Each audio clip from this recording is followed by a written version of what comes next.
Welcome to you, Prime Minister. Chief of Protocol for the Presidency. Nice to see The you. meeting has just begun a couple of minutes ago. Oh, is that But all? you are very well done. This is my video update on this Thursday afternoon, November the 7th, coming to you from Nicosia, Cyprus. Let's talk about some news. And let's start things off with the collapse of the German government. The traffic light coalition is no more. And I think I know what happened. Actually, I definitely know what happened. The Elensky curse. Yeah, the Elensky curse got the entire German government. The traffic light coalition is no more because of the Elensky curse. And you know who brought back the Elensky curse to pirate Schultz and his government and the coalition? Annalena 360. Yeah. She was in Kiev 3-4 days ago, and I think she brought back a big dose of the Elensky curse back with her to Berlin, and it demolished Olaf Scholz's entire coalition. Yeah, that's what happened. The entire German government taken down by the Elensky curse. Annalena should not have gone to Kiev, man. Why did she go to Kiev? I don't know. But the government in Germany is breaking apart. They are breaking up. And the reason has to do with the German budget.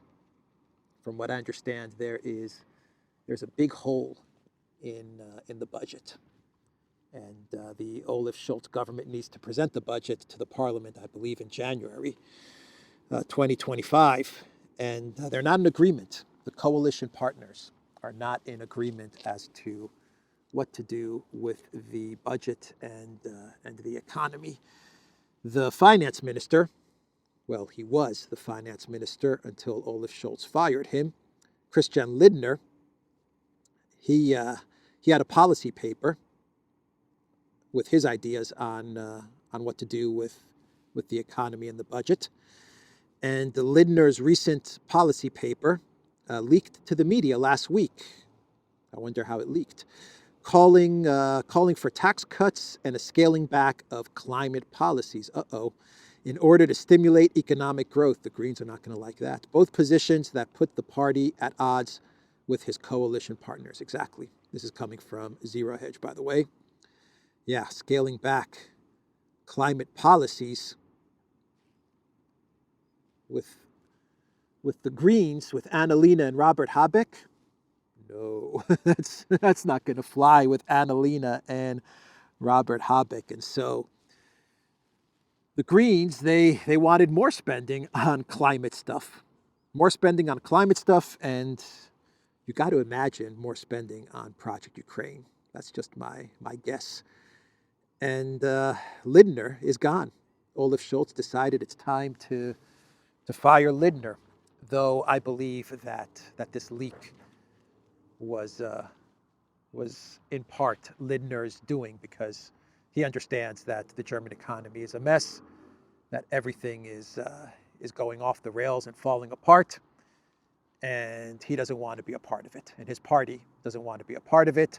And so I imagine he's pretty happy and relieved to have been fired, jumping off the ship before it completely sinks. That's what Lindner appears to have orchestrated. The Greens are staying on board. Annalena and Habeck, they're committed to the cause, and they're going to remain in government. What happens now is that Schultz is going to go for a vote of no confidence or confidence or whatever he's going to do. And if the parliament is not happy with Schultz, Then we have elections in March, I believe. That's how all of this is going to go down. Schultz announced that the Bundestag will hold a vote of confidence on January 15th. According to the German constitution, if the chancellor fails to secure sufficient support, he may formally request the president to dissolve the 733-seat lower house and call new elections within 60 days. This could push Germany's parliamentary election from next fall to March 2025.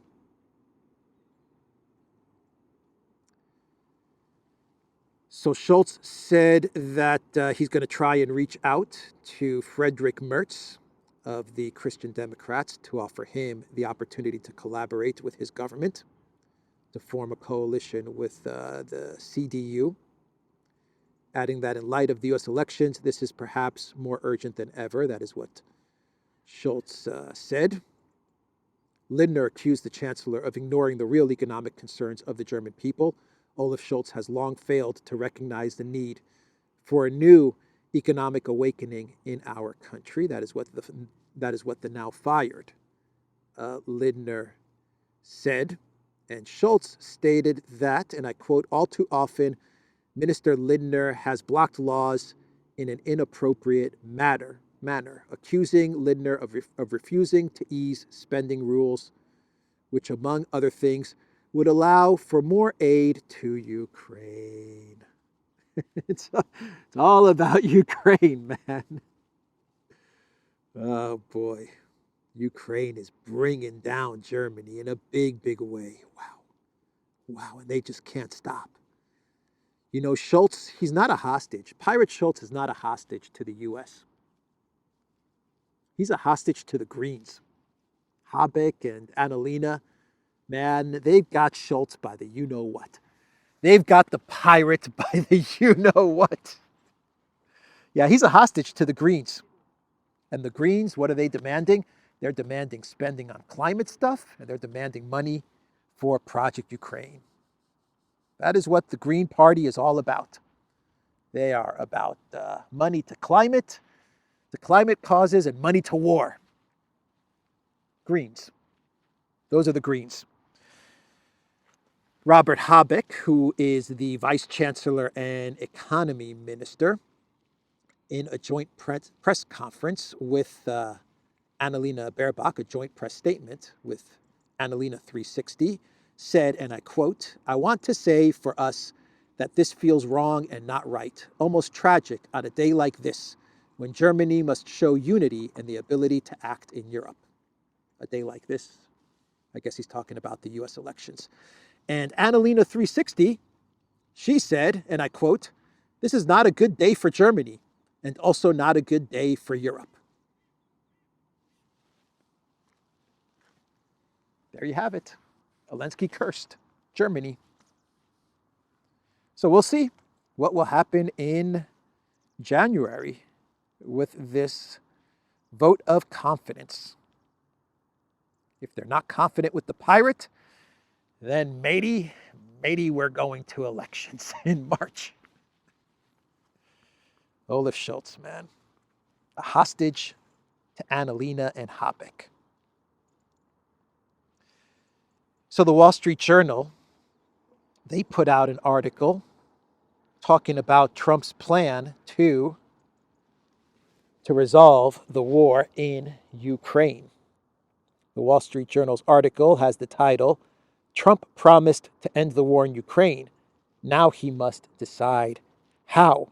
Foreign policy advisors close to the president-elect put forth different versions of a plan to effectively freeze the front line.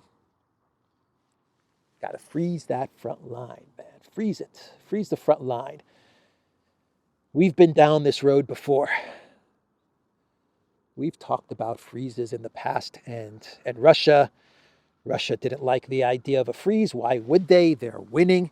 And Elensky didn't like the idea of a freeze. Why would he? A freeze in the conflict means that the Banderites are going to get him. And that's the last thing Elensky wants. So the freeze, not going to happen. But the Wall Street Journal in this article, they present it as if they know what Trump is planning to do to solve the conflict in Ukraine. But the Wall Street Journal doesn't know what Trump is planning to do. Actually, in the first couple of paragraphs, the Wall Street Journal even admits that these plans about resolving the conflict in Ukraine, they're not coming from Trump, but they're coming from people who at one point in time were close to Trump, who at one point in time worked for Trump, or who at one point in time presented various ideas about Ukraine to Trump. But none of this is about Trump's plan for Ukraine. The Wall Street Journal admits that they have no idea what Trump is thinking when it comes to Project Ukraine. This is what the Wall Street Journal writes. In fact, Trump hasn't approved a specific peace plan, allies said, including how he would persuade Russian President Putin and Elensky to sit at the same table and negotiate.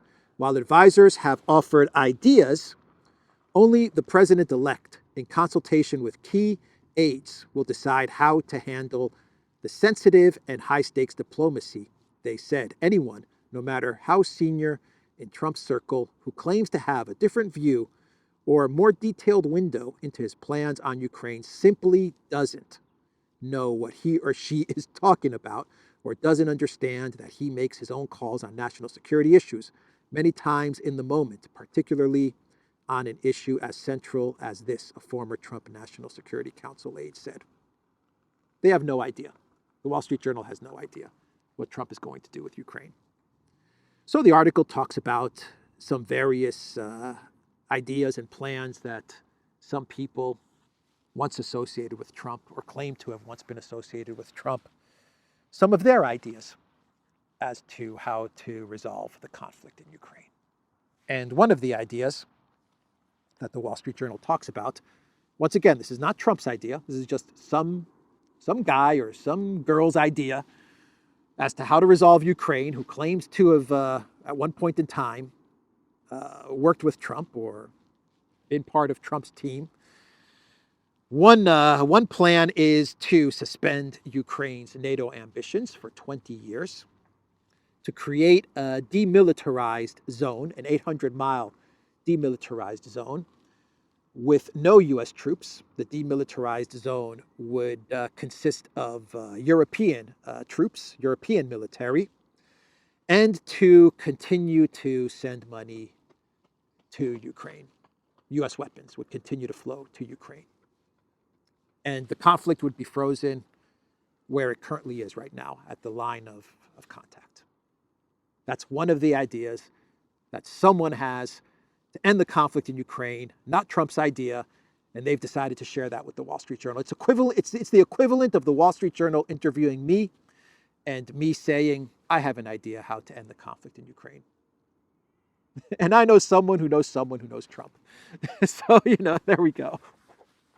I'm exaggerating, but I mean, that's basically what this article is about.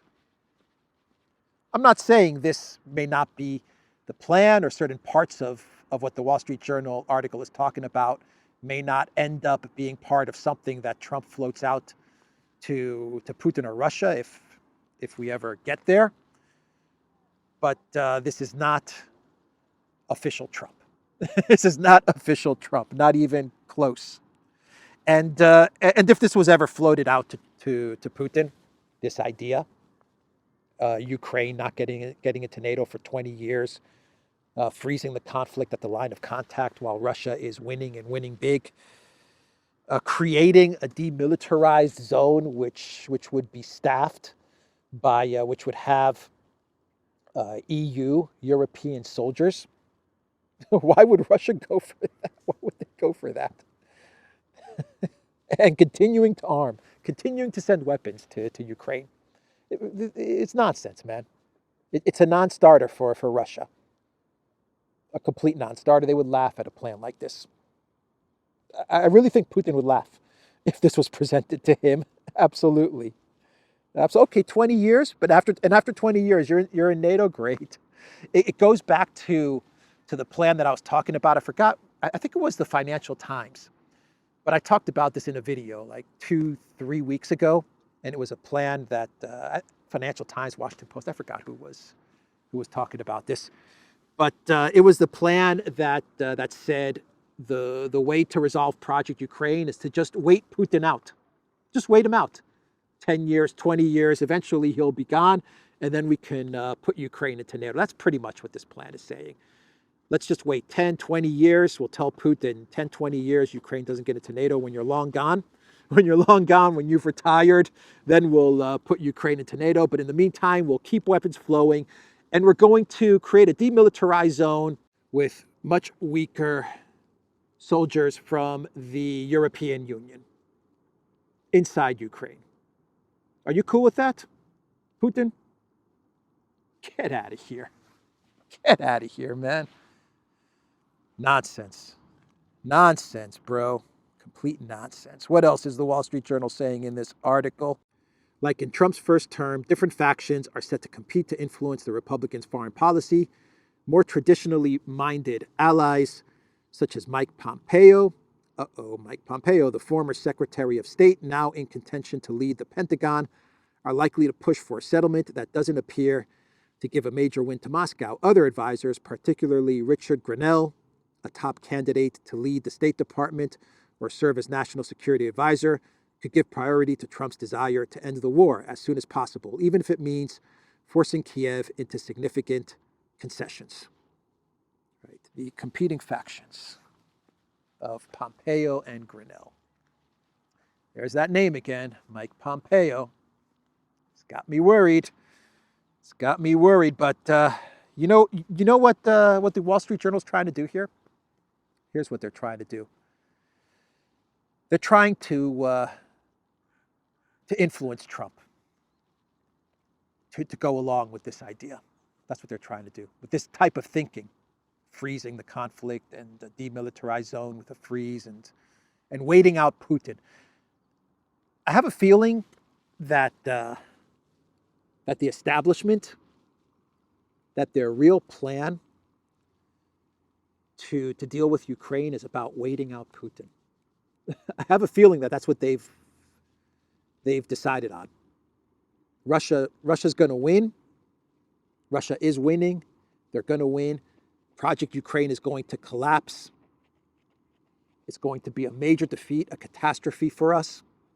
So what should we do? Well, let's just try to figure out a way to freeze this thing, whatever. Freeze it, line of contact, freeze it a little further west from the line of contact, whatever. Let's just freeze it, put a pause, and then wait out Putin. That's I think the plan, man, that they've come up with. That's it. And it's expressed differently in different publications and different interviews and different analysis from different people. But that's the essence of their plan. To just wait out Putin. Why they believe that Russia would agree to this beats me, man. Beats me. But they want Trump to agree to this. They want to trap Trump in this type of thinking, this type of framework. 20 years, pause into NATO, and is that good, Mr. President? You agree with that? And they want Trump then to present this to Putin, and then they want to bog Trump down in dealing with Project Ukraine for the next 4 years, right? You bog him down in Project Ukraine. You then get the deep state, the establishment to start putting out more 2016 type of scandals and articles. Trump is Putin's puppet, and Trump is making these concessions to Russia, and Trump had a phone call with Elensky, and Trump asked this of Elensky. You want to try and rewrite a lot of the stuff that came out in 2016, which really derailed much of his presidency and distracted much of his first term, and you want to try and repackage that and throw it out there for a second term. But you want to trap them in this Ukraine resolution framework, and you want to bog them down and distract them. That's how I'm looking at this. the plan, the plan that the establishment, that the neocons, the neolibs, the deep state, call it whatever you want, the plan that they've come up with to defeat Russia, if you even want to call it defeating Russia, is to wait Putin out. And if you want to wait Putin out, you've got to figure out a way to freeze the conflict. That's it. That's what they're trying to do. And they want Trump to present this to Putin. And what I would say is that Trump should absolutely not go to Putin with a plan like this. Definitely don't go to Putin with this type of plan, because he's going to reject it outright. No doubt about it. So that's the Wall Street Journal article, and Trump should call Putin and as I said yesterday in my video, just resolve it. It's, Ukraine is not a hard one to resolve when you think about it. The Middle East is hard. The Middle East is a mess, man. Very complicated, and it's a mess. Biden made a mess of the Middle East. The conflict in Ukraine, a couple of phone calls with Putin, and this can be resolved. If you're realistic about the situation on the ground, then you can solve Ukraine. It just takes two leaders to talk to each other, and they can fix everything that's happening in Ukraine. They can resolve it. So speaking of phone calls with Trump, Orban called Trump the other day, and he posted on X. He said, where's Orban's X post? Mar-a-Lago calling. Just had my first phone conversation with President Donald Trump since the elections. We have big plans for the future. Yeah, Orban is winning. He is winning. He's made 3 very good bets. He bet correctly on Ukraine, that the whole thing was a disaster. He was right on that. He bet that the EU is a freaking disaster. He was right on that. And he bet on Trump, and he was right on that. So 3-0. That's Orban, and he's got the ear of the President of the United States. He's talking with the President of the U.S., the soon-to-be 47th President of the U.S., Orban. Orban is speaking with Trump. He's got excellent relations with Trump.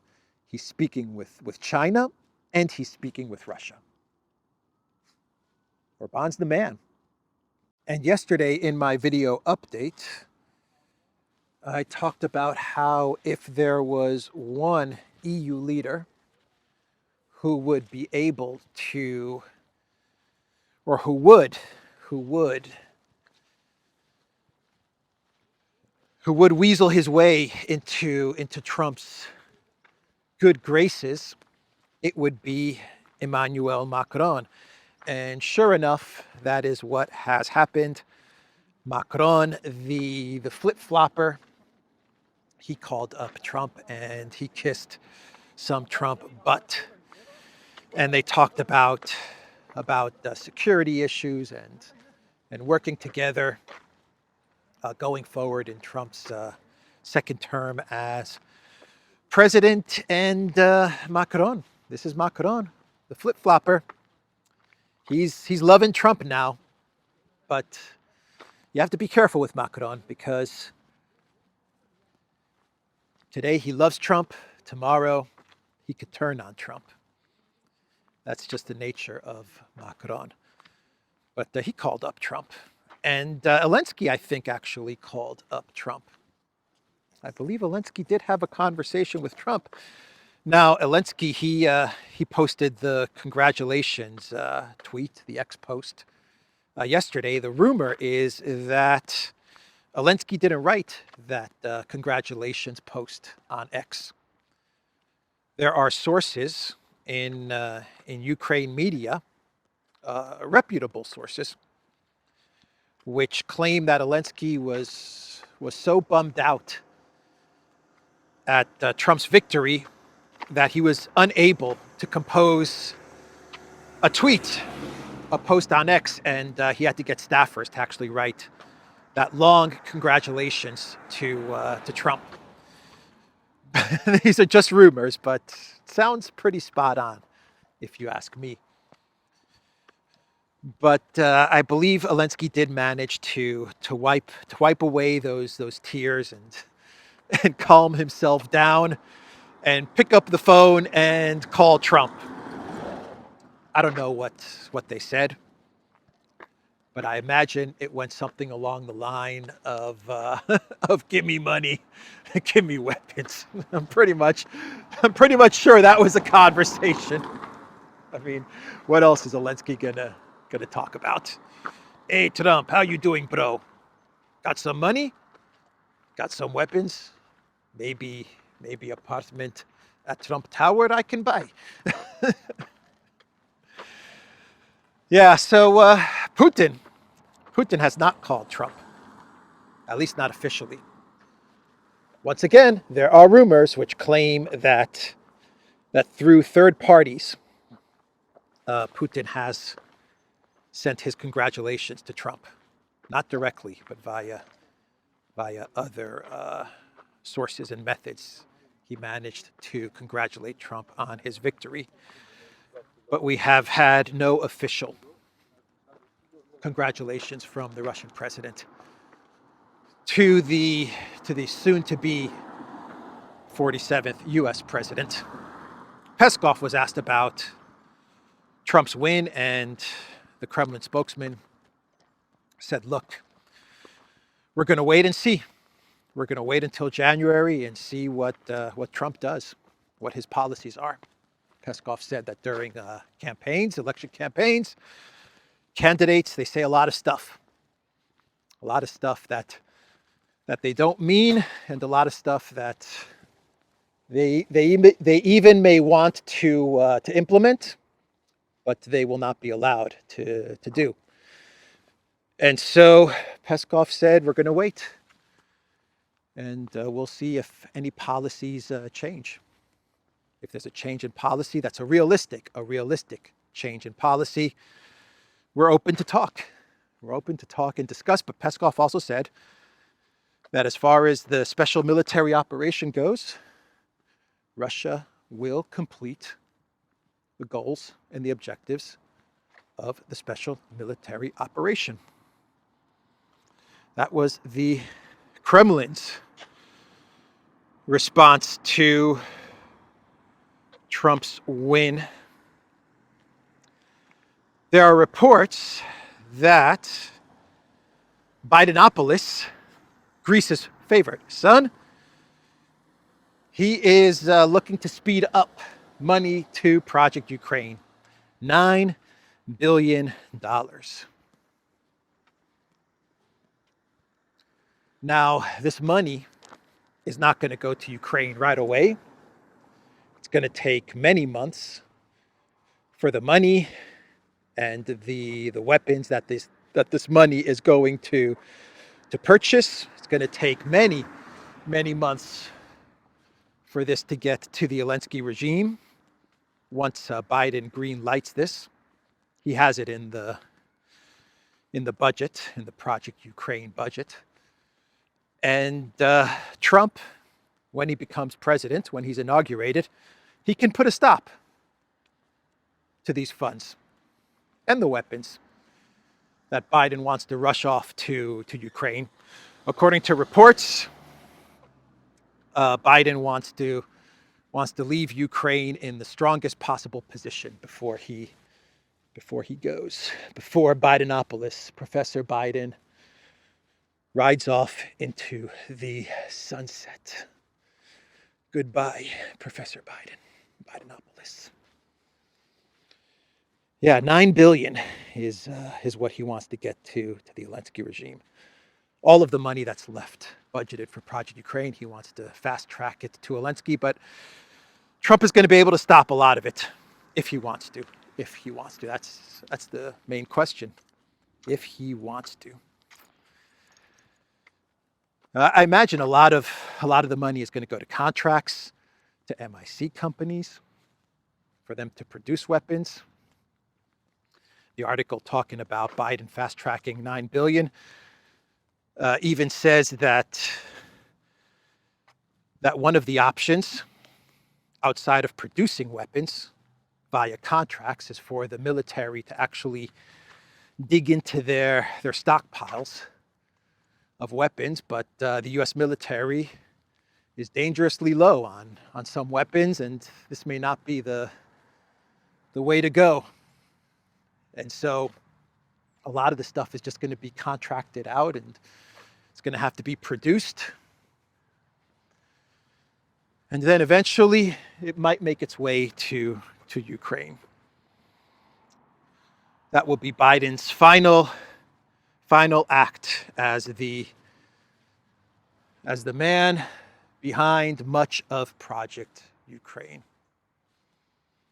It was Biden back in 2014 under Obama, after the coup, who was appointed the unofficial president of Ukraine. He was Obama made Biden his guy in Ukraine after the coup. So the whole thing is coming to an end, and Biden's final act is $9 billion.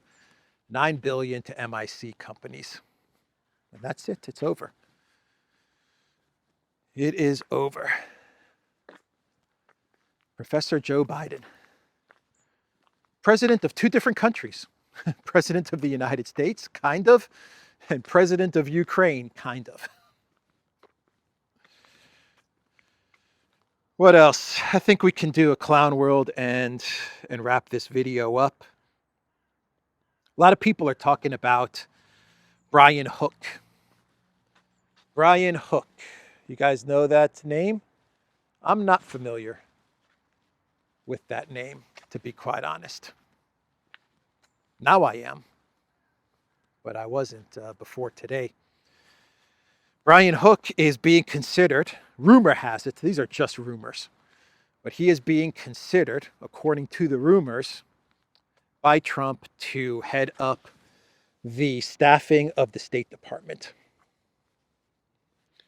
Now, Brian Hook, from what I've read, is an establishment guy. He's a DC swamp establishment, and he's an uber neocon, big time neocon. And he's a neocon who, yes, he's the neocon. He's the side of the neocons who yes, hates Russia. Putin bad, Putin authoritarian, Russia needs to be broken apart, blah, blah, blah, whatever. But he's really from the side of the neocon ideology that's obsessed with war with Iran. So he's more from the let's go to war with Iran side of things. At least that's my understanding of Brian Hook. And the rumor is not confirmed. None of this is confirmed. The rumor is that Trump is thinking about appointing Brian Hook as the guy to staff the State Department. If this is true, if this does turn out to be true, then we're off to a bad start. That's all I have to say there. But yeah, we'll see. We'll see if any of this is indeed true. So, clown world.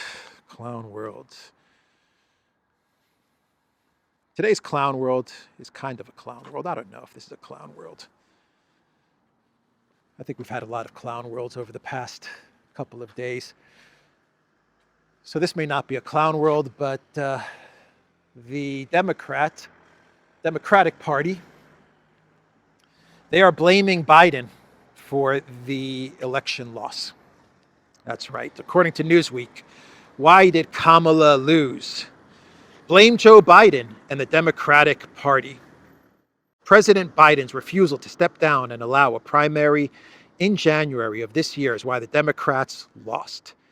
If a primary had taken place, Josh Shapiro, Gavin Newsom, Gretchen Whitmer, Pritzker, Wes Moore, Andy Bashir, and others would have run alongside Kamala, the result would have been a strong nominee chosen by voters in a competitive process. If it had been Kamala, which you'd have to consider unlikely based on her 2019 run, she would have been a different candidate who would have done scores of interviews and been fully prepped and toughened President Biden insisting that he was running, only to drop out belatedly after his disastrous June debate, and then endorse Harris short-circuited any chance for the party to meaningfully vet a candidate and field the strongest ticket.